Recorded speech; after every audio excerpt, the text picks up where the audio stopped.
Good morning friends, কেমন আছেন সবাই? আশা করি সবাই খুব ভালো আছেন। তো চলে এসেছি আবার একটা নতুন ব্লগ নিয়ে। বাজে এখন 9:30, জাস্ট চা ভা খেলাম। আর বাজার হাট এখনও হয়নি। এবার দেখি ওর বাবা যায় না আমি যাই, বেরাবো আস্তে আস্তে। আর তুবাই ঘুমাচ্ছে, কালকে সারা রাত পড়াশোনা করেছে, ঘুমায়নি। ওই জন্য আজকে সকালবেলা থেকেও ঘুমাচ্ছে, ভোরবেলা থেকে সারাটা রাত জাগা, সারাটা রাত, ওর বাবা বললো তাই। আর ঝুম এখানে একটুখানি ফোন ঘাটছে, এবার ও পড়তে বসবে। তো চলুন সঙ্গে থাকুন, কি করি না করি আপনাদের সঙ্গে শেয়ার করব।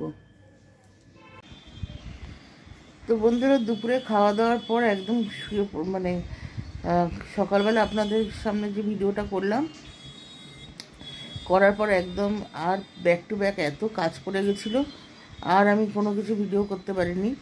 তো একেবারে কাজকর্ম সেরে শুয়ে পড়েছি, খেয়ে দিয়ে শুয়ে পড়েছি। এখনও পর্যন্ত স্টিল শুয়েই আছি। এইখানে ঝুম শুয়ে আছে। তো উঠবো, এবার চাটা করে দেবো ওদের। তারপরে আবার আজকে একবেলা রান্না করেছি। কি রান্না করেছি সেটাও আপনাদেরকে বলা হয়নি। আজকে ডাল করেছিলাম, আর বেগুন ভাজা, আর তুবাইয়ের একটু কালকের ওই চিকেন ছিল, অল্প করে, অল্প একটু ছিল, 2-3 পিসের মতো ছিল। তো ওটা দিয়েছি, আর টমলেট করে দিয়েছি, ও ডাল দিয়ে খেয়ে নিয়েছে। আর আমাদের ওই ছোট চারা পোনা নিয়ে এসেছিলো, ওটার আলু আর কাঁচা কলা দিয়ে ঝোল করেছি। তো এই করেছি। আর ঝুমকে একটা, ও মাছ খায়নি, ঝোল খেয়েছে কিন্তু মাছ খায়নি, ওকে একটা ডিম সেদ্ধ দিয়ে দিয়েছিলাম। এই আজকে আলু সিদ্ধ ধনেপাতা দিয়ে মেখেছিলাম, ধনেপাতা বাটা দিয়ে, ভীষণ ভালো লাগে খেতে গরম ভাতের সাথে।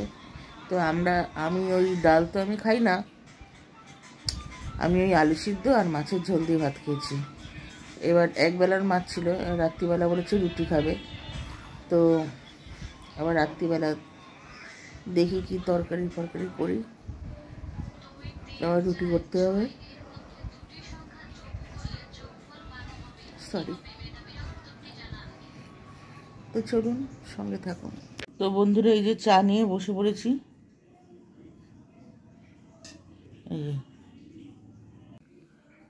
এখানে ঝুমও বসে রয়েছে, ও চা খাবে। তুবাই ঘুমাচ্ছে মনে হয়, ও নামিনি এখনো। আর ওর নামলে তারপর ওকেও চা দিতে হবে। মানে চায়ের নেশা লেগে চললো, তাড়াতাড়ি করে নিয়ে এসছি। গুড মর্নিং বন্ধুরা। হ্যাঁ, এই ভিডিওটা কালকে শুরু করেছি, একটা ছোট্ট ব্লগ হয়েছে। তো সকালবেলা উঠে রাজ্যের বাসন কোসন ছিল, সব পরিষ্কার করেছি। সকালবেলা উঠতে বলতে একদম ভোরবেলাও উঠিনি, অনেকটা বেলা হয়ে গেছে উঠতে। তো এই পড়ে যাওয়ার পর থেকে যে পিঠের ব্যথাটা না, এটা রাত্রিবেলা মানে পাশ ফিরতে পারি না, খুব কষ্ট হয়, বারবার ঘুম ভেঙে যায়। তো এই কারণে ওর জন্য ঘুম ভেঙে যায়, আবার ঘুম আসতে সময় লাগে। এই করে সকালবেলা না মানে ইয়েটা চেঞ্জ হয়ে গেছে, উঠতে বড্ড দেরি হয়ে যাচ্ছে। তো উঠলাম, বাসন কোসন মাজলাম, রান্নাঘর ক্লিন করলাম। রাত্রিবেলা বাসনের থেকে ইঁদুর ওঠে, সেই রান্নাঘরের বাইরের জানলা দিয়ে ইঁদুর ঢোকে, এই জন্য আবার নতুন করে মাজতে হয় বলে এখন মাজছি না। আবার যখন ইঁদুরের উৎপাতটা কম হবে তখন আবার মাজা শুরু করব। তো এই করে পরিষ্কার টরিষ্কার করে এলাম, চা খেলাম। আজকে আবার থাইরয়েডের ওষুধ খাইনি, ভুলে গেছি। দেখুন, একটা বিছানা পরিষ্কার করলাম, দেখাই, এই যে বিছানা পুরো পরিষ্কার। তো করে এই বসলাম, এখন যাব বাজার যেতে হবে আজকে আমাকে। তো তুবাই আবার আজকে বিকেলবেলা বেরাবে। ছেলে ছুটি থাকলে ভালোই লাগে, যাই হোক, কাজ তো করতেই হবে, সবারই কাজ করা উচিত, সবাই কাজ করছে। তো আর বেশি বাড়ালাম না। মায়েদের ইমোশন আলাদা জায়গায়, ইমোশনে মা ইমোশনাল হয়ে যাচ্ছে বলে ছেলেকে তো আমি ঘরে আটকে রাখতে পারি না। যার যার লাইফে তাকে তাকে এগাতেই হবে। তো আজকালকার যুগটাই হচ্ছে অন্যরকম, তালে তাল মিলিয়ে চলতে লাগে। তালে তাল না মেলাও কিন্তু নিজের কোনো গতি থাকা উচিত বলে আমি মনে করি। তো যাই হোক, এই জবটাও নিয়েছে, কিন্তু এটুকু বলতে পারি এটা ওর মানে নিয়েছে জাস্ট টেম্পোরারি, কিন্তু ওর লক্ষ্য অনেক উপরে, ও অনেকটাই অ্যাম্বিশিয়াস।